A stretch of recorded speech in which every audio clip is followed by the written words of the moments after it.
The PA Empowerment Network is a game changer, uniting individuals with shared goals to support and uplift each other, providing resources, mentorship, and a sense of community.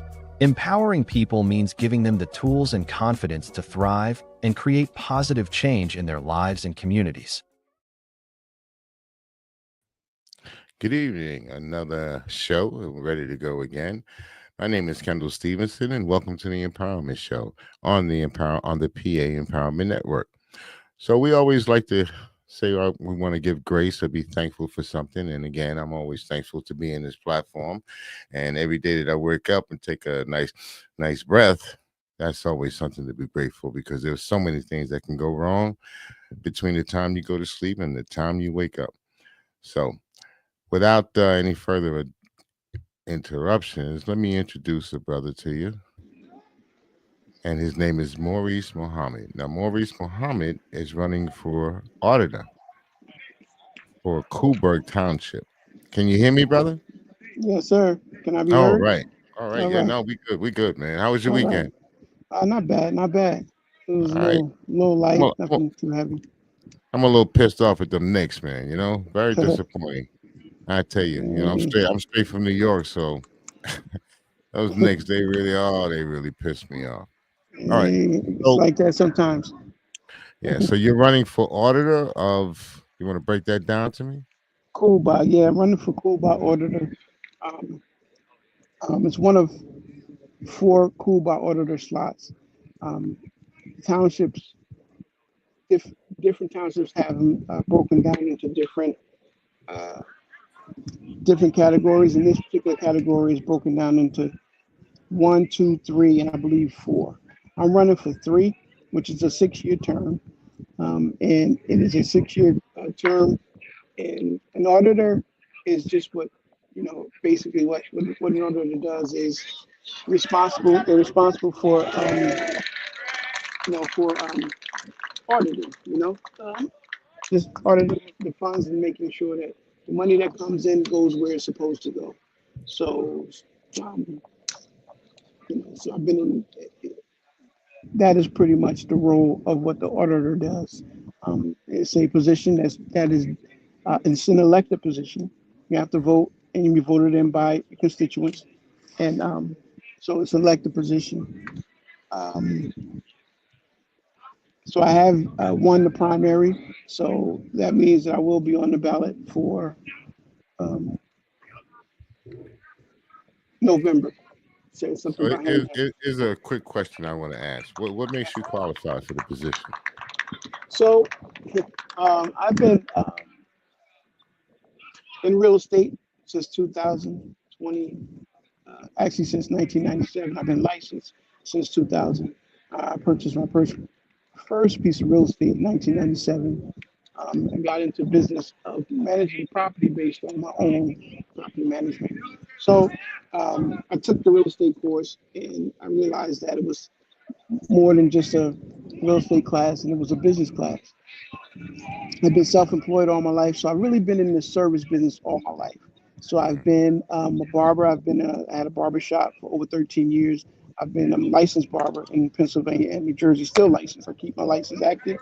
So just being a servant, and I've just been a servant. And how does the real estate and auditor tie together? For the past 25 years, I've been helping individuals handle one of the largest transactions of their life, which is the real estate transaction. Usually is um, if not the largest transaction that most people would make. Mhm. Um, and I like to say I handle that with integrity, and it's not about the sale. It's not about the dollar. It's about the transaction. And so that being said, um, that's the parallel for auditors. Being responsible for other people's property.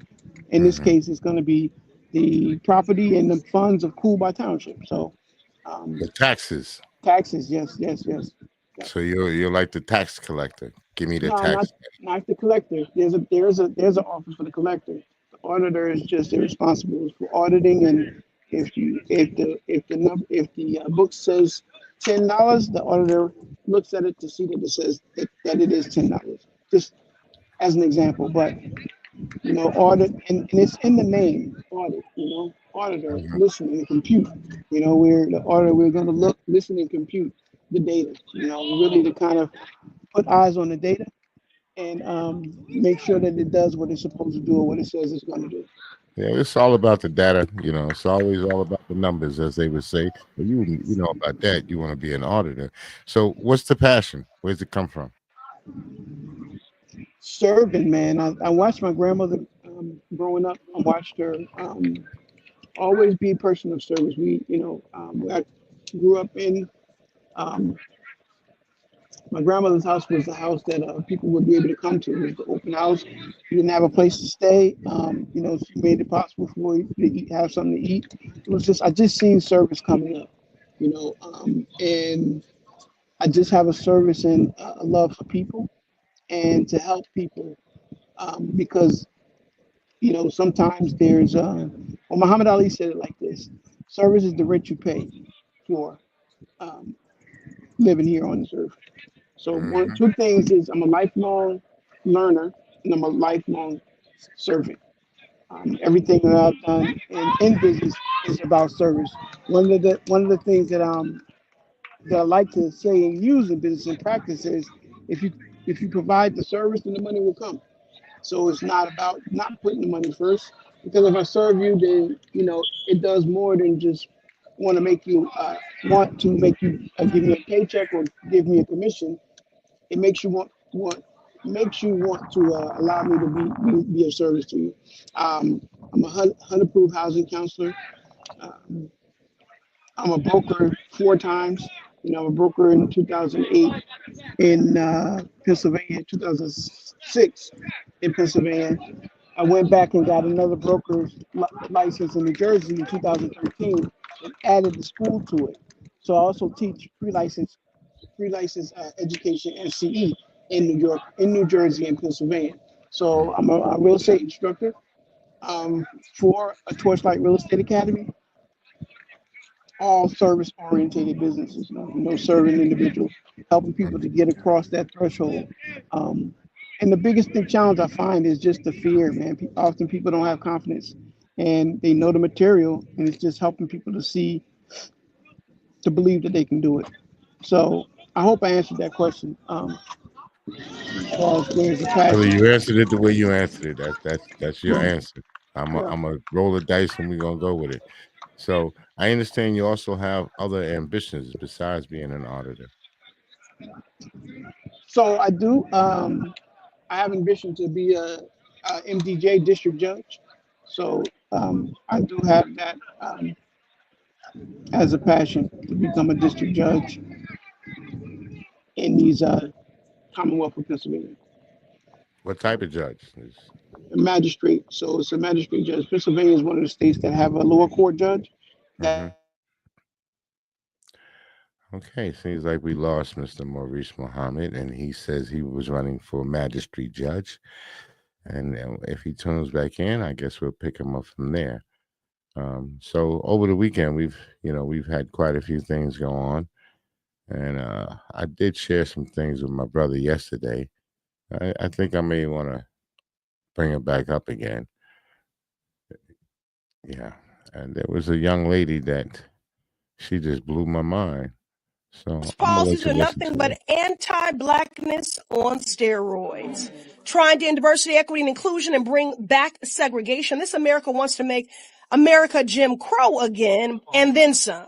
Get rid of fair housing laws, equal employment opportunity, quality education for Black folks. Firing government federal workers is an attack on Black people because we represent 20% of that workforce. Dismantling the Department of Education is an attack on Black people because our schools are the ones that need funding. Gutting Medicaid is an attack on Black people because our babies and our mothers carrying our babies rely on it for access to health care. Defunding the Smithsonian.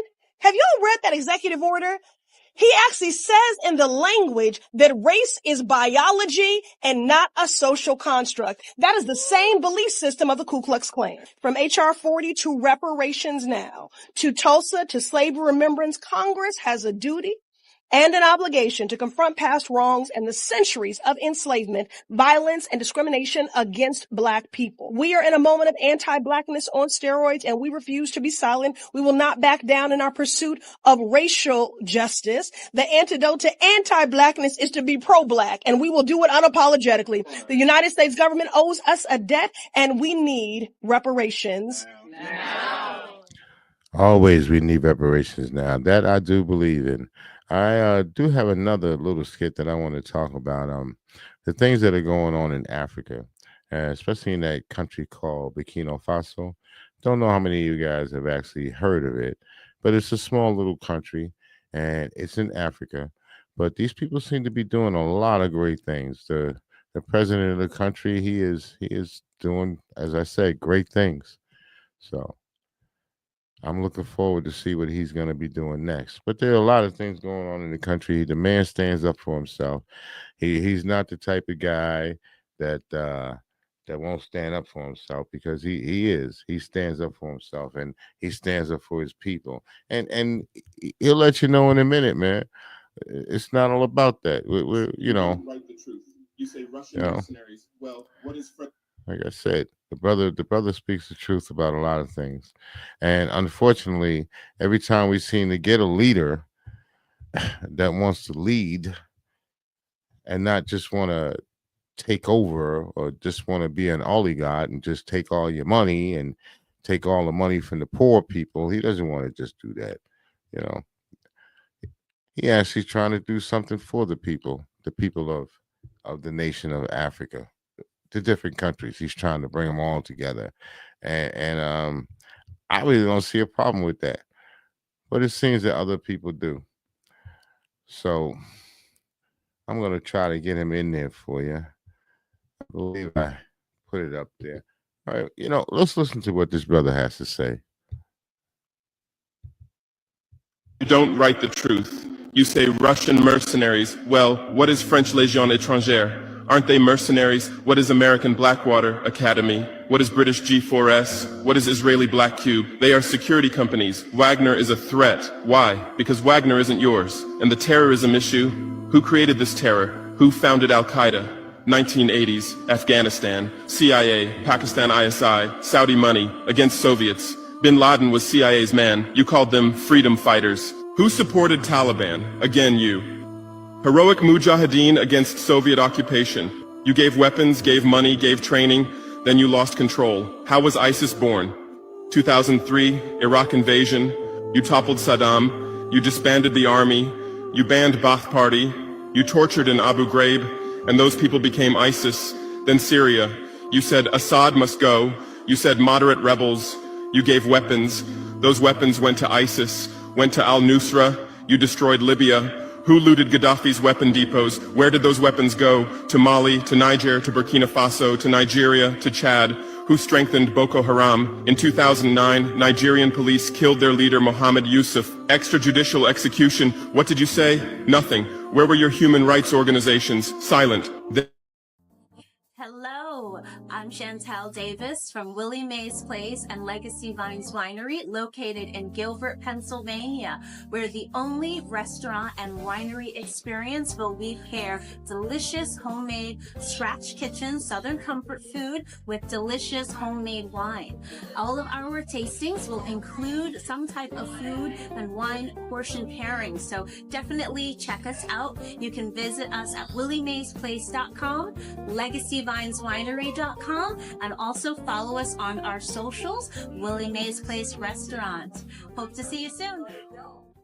Started. Boko Haram radicalized, but where did they find weapons? From Libya that you destroyed. And now you come to lecture us about fighting terrorism. You're helping us clean up the monsters you created? No, we've seen the game now. Terror is your Trojan horse. You come with the excuse of terror, you stay, you exploit. But it's over now. We'll provide our own security, we'll fight with our own methods, and we'll win. Because we are the children of this land. We know this land, we know these people. We can distinguish terrorist from villager. We don't fight from drones, from satellites, from 10,000 kilometers away like you.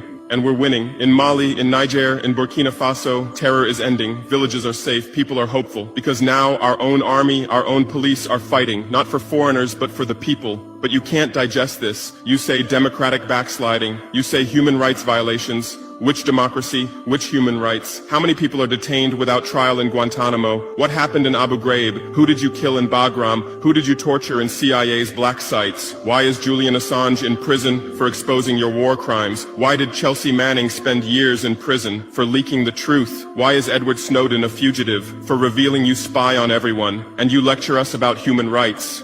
How many civilians died in your drone strikes? You say collateral damage and move on. How many weddings did you strike in Pakistan, Yemen, Somalia? How many schools did you bomb? How many hospitals did you burn? And you teach us the laws of war? Look, I come from war. I know the front. I've seen death. I've carried wounded soldiers. I've consoled mothers of martyrs. And I tell you, a real soldier protects his people. A real soldier doesn't harm civilians. A real soldier fights with honor. Your mercenaries, your drone pilots, your special forces, they're not soldiers, they're killers.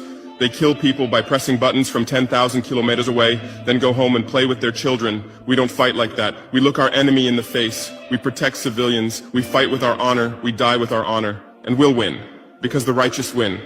Because those who fight with their people win. Because those who fight for their land win. Let's return to your media. I know how you work. I have friends who work within the system. There are journalists with conscience, but they stay silent. Why? Because the system silences them. Those who write the truth get fired. Investigative journalists are laid off due to budget cuts. Dissenting columnists are shown the door because reader interest has declined. And what replaces them? Experts from think tanks, NGOs, universities, all saying the same thing, all defending the same thesis. West is good, Africa is bad. So who are these experts? Where do they get their funding? National Endowment for Democracy, NED, American Democracy Exporter, CIA's legal arm, has fingers everywhere, funds opposition, directs media, creates civil society. Open Society Foundations, George Soros's organization, says open society, but open for whom? Open to what? Open to exploitation, open to intervention, open to manipulation. Ford Foundation, Rockefeller Foundation, Bill and Melinda Gates Foundation, all in Africa, doing aid. But what do they get in return? Control, data, influence. And your media is their trumpet. You headline, Gates is saving Africa. But you don't say, how many African children were paralyzed by Gates's vaccine trials? How many farmers committed suicide because of Monsanto seeds? You're masters at storytelling, but always the same story. White savior. Remember Live Aid? 1985. We Are the World, charity concert for Africa, millions raised. What came to Africa? Corruption increased, dependency increased. But it was a great story for you. Bob Geldof became a hero. Musicians looked conscientious. Viewers felt good about themselves. Africa remained hungry. Remember Kony 2012? Viral video. Stop Joseph Kony. 100 million views. Result? Kony is still free, but the video maker got rich. Invisible Children organization collected millions. What came to Uganda? American soldiers. And you present these as success stories. Angelina Jolie, Madonna, Bono, all Africa volunteers. They come, take photos, adopt children, leave. And you say, interest in Africa increased. What interest? Whose interest? Interest for what? Madonna adopted from Malawi. You made headlines. But 100 children die from malaria every day in Malawi. You didn't write that, because that news doesn't sell. Bono became Africa's spokesman.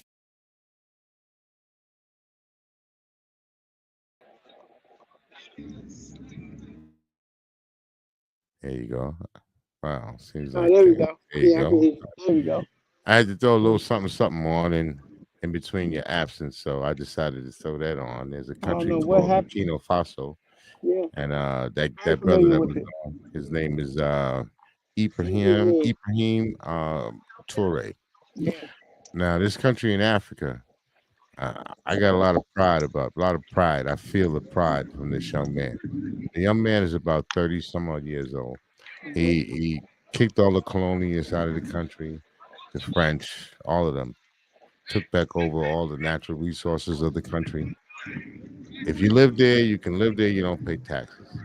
If you own a business there, you don't pay any taxes on the business. The natural resources is what they're utilizing to run their government. And Okay. Trump happens to call this guy a traitor, a terrorist. And the European Council and their group over there, they're after him too. So, yeah. Anyway, like I said, I just had to throw something in there in your absence. And to the viewers, I do apologize. We had a little technical difficulty, but we are back. And I believe the last question I was asking the brother is, why do you want to do what you want to do? Yeah. So I think I mentioned about being a district judge, and you asked me left off what was that, Right. and well, because one of the things is that I have a background. I think that would bring a set of tools and experience to the bench that I think would benefit the community as well as myself. Um, so, to be quite honest, I think it's something that I've been called to do that. I have a calling for that, and to be of service in that way. That help, help individuals, that come before you to get a fair shake. Because as a judge, you have to uh, make your decision with temperance. It can't be based on your feelings. It can't be based. It should not be based on your emotion. It should not come from an emotional place. It should be based on the law and the part that you do. At any judge might have to his liberty should be weighed very carefully. Especially if it's going to affect another human being. So I think that is a very unique role, and it's a needed one, and it's important. So I look forward to it. Um, I'm excited about it, but uh, yeah, that part is for the judge. So Oh, that definitely sounds like a understand. way to go from auditor to magistrate judge. But as a magistrate judge, how do you feel about what bail? If you So remember, some time ago there was a mhm, discussion about who and right, why someone should receive bail. right. Well, that was part of where my answer came from. I remember that conversation, and one of the things about bail is it's a formula for how the bail is supposed to be dispensed. It should not be punitive reasons at all. It's definitely not based on feelings at all. It's not based on any personal. Should not be based on the personal. It should be based on.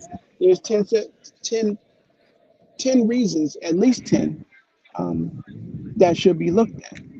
And if those things are applied, it really leaves no room for feelings and the emotions of other things. Um, and um, to name a few is, does the person have a job?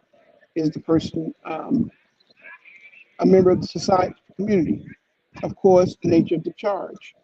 Um, has he been a person that has been on bail before and violated the bail contract? Um, so that's to name a few of what a judge is supposed to look for when rendering bail. And of course, it's going to be guidelines as to, depending on what the nature of the charge is. So if anything outside of those lines really is, you know, you want to take a look at it, really, because I'm a firm believer in not reinventing the wheel. And Hmm. if there's a book, there's a template, there's a blueprint for how it's, for how it's done. Really no need to reinvent the wheel, and to color outside of those lines, if you will, you know. So Just a quick question about us in the judicial system. So, how do you think we as people? How do you think we fare? I know you want to be a judge. I got you on all that, and I think that's wonderful because I think we need to have more African Americans in different offices because there's a lot of complaint that go around that we're not exactly treated fair when we go to the auditor's office, when we go to the courthouses. It always feels like there's some bias involved. So how would you deal with that? And you know, so help me understand that question again, because I sound like I'm hearing two questions out of you. So can you rephrase the question? I want to okay, answer it. here we go. As an African American, and I have to go to court. The person that's before me is a judge. I want to know, is he going to be biased? How is he going to handle the situation? Him being an African American, me being an African American, and if you let me off on charges, are they going to say that you just let me off on charges because I'm black, or maybe you happen to get that position because of some sort of affirmative action or DEI? How are you personally going to deal with that? Is the question. So myself as a person, I've always a firm believer in treating people the way I want to be treated. And if there's a playbook or a book that has rules, I follow those rules, and go by that. So um, to make a decision based on an individual, it's really based on what's in front of you. You have what's in front of you, and it should not be any different for a black person versus any other person. It should not. We all know that that's not the case. You know. Um, However, knowing that and going in with that, I go in with my eyes open and be very cognizant and very aware of that. So, um, would I release someone just because they're black? Absolutely not. Based on, I'll still have a job to do. That says a lot about your integrity, regardless of, that's just not, it's not good business. Um, and at the same time,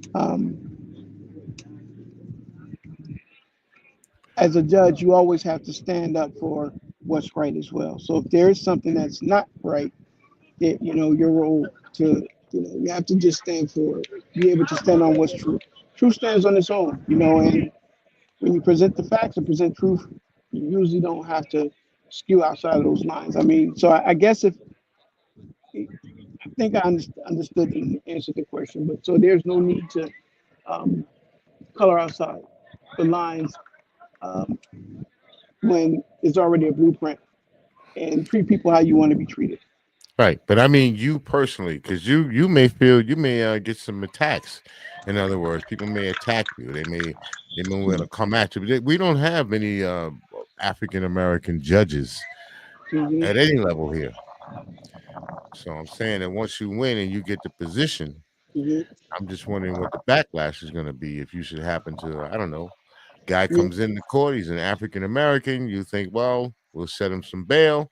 Charges wasn't there was no violence involved, there's no drug involved, so we can give him bail and let him go. I'm just wondering if there's going to be any backlash coming at you because of that. I see. So again, the bell is it's a guidelines for how the bell should be set. If a person comes before me, whether and he is black or white, if he meets those guidelines and fit within those criteria, then there's a answer for that. So backlash, I don't, that comes with the territory, I'm sure, right? In anything, um, you know, um, yeah, it comes with it. I think that in anything that you do, especially in the climate we're in, just as part of it is part of it. It's part of it. Um, and again, I don't want to assume any things and create anything that, you know, I guess we deal with that reality when it comes and if it comes, right? If All and right, when it comes. right. Yeah. Yeah. I just don't want to. I don't want to put you in a position or have you in a position that may be threatening towards you.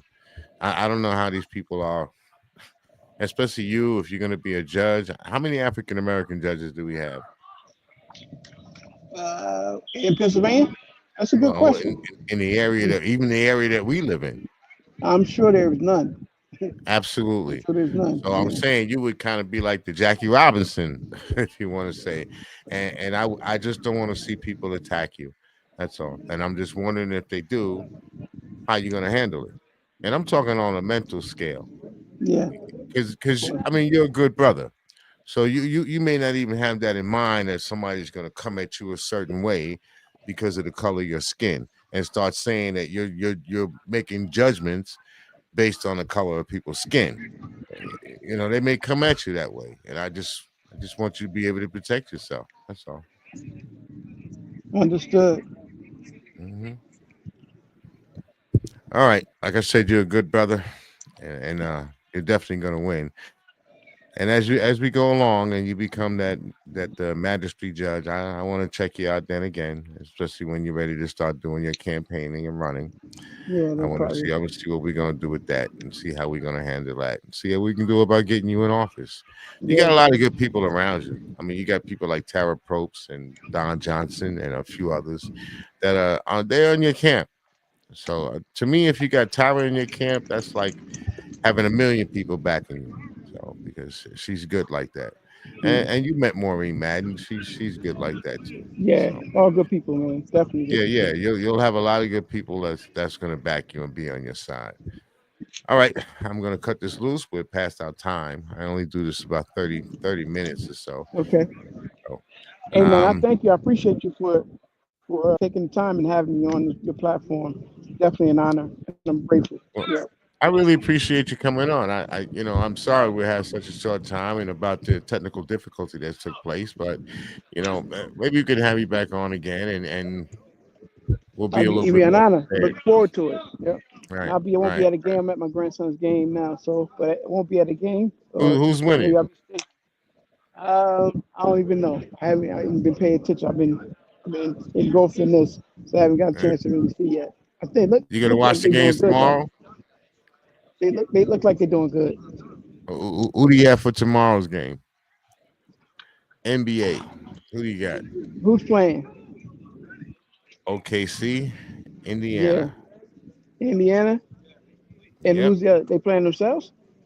No, they're playing OKC, Oh, OKC. You said. Oklahoma City. Oklahoma, Indiana. I'm going with Indiana. You going with Indiana? Yeah. Really? Mhm. I personally I think OKC is a better team, but I'm going with Indiana because I'm from the West. Where you originally from? I'm originally from New Jersey, man. Yep. Oh, I've okay, been here Jersey since. boy. Yeah, New Jersey. I've been here since 2004. Yeah, Right, right. New Jersey, And you Plainfield, New came. What Jersey. reason? What brought you here? Investment, man. I came. I seen the real estate prices and the real estate here, um, and came to buy some real estate and invest and sink my anchor in doing that. That was really what got me here, and I ended up buying the real estate company that I work for. Um, I interviewed with probably two or three companies I interviewed with. Hmm. And the last company I interviewed with, Progressive Realty, I interviewed with them. I like the things that they, I had aspirations to become a broker. I didn't want to be an agent, for my whole career. And I had aspirations to be a broker, and they were the only company that was agreeable to that. They was interested in it. When I mentioned it to him, he said, "Wow, we all of us are brokers in the company." So Hmm. I was sold at that point. Um, I joined them in '04, '06. I became a broker, and I think I bought the company in '08. And I still, the company's still in existence today. So we're licensed in 4 states. We're licensed in New York, Michigan, Pennsylvania, and New Jersey. So we Hmm. can conduct business, and we teach real estate in New York, Pennsylvania, and New Jersey. So if a person wants to become licensed, you can help them from the beginning all the way to their continuing education. So um, Yeah, I was going to ask if you have any mentorship programs. absolutely, absolutely. Um, So if someone wanted to be a mentor, if they want, well, you're the mentor. So if someone wanted to be a part of that program, how could they reach you? How can you get in contact with you? so I can give you my, I like to leave my phone number. You can call, I can leave the office number as well. They can call the office at 610 Six 610 439 1527. 1527. And Okay. my direct number is 484 Okay. I didn't get that. It's what's the number? 484 484 894 894 8100. 8100. Okay.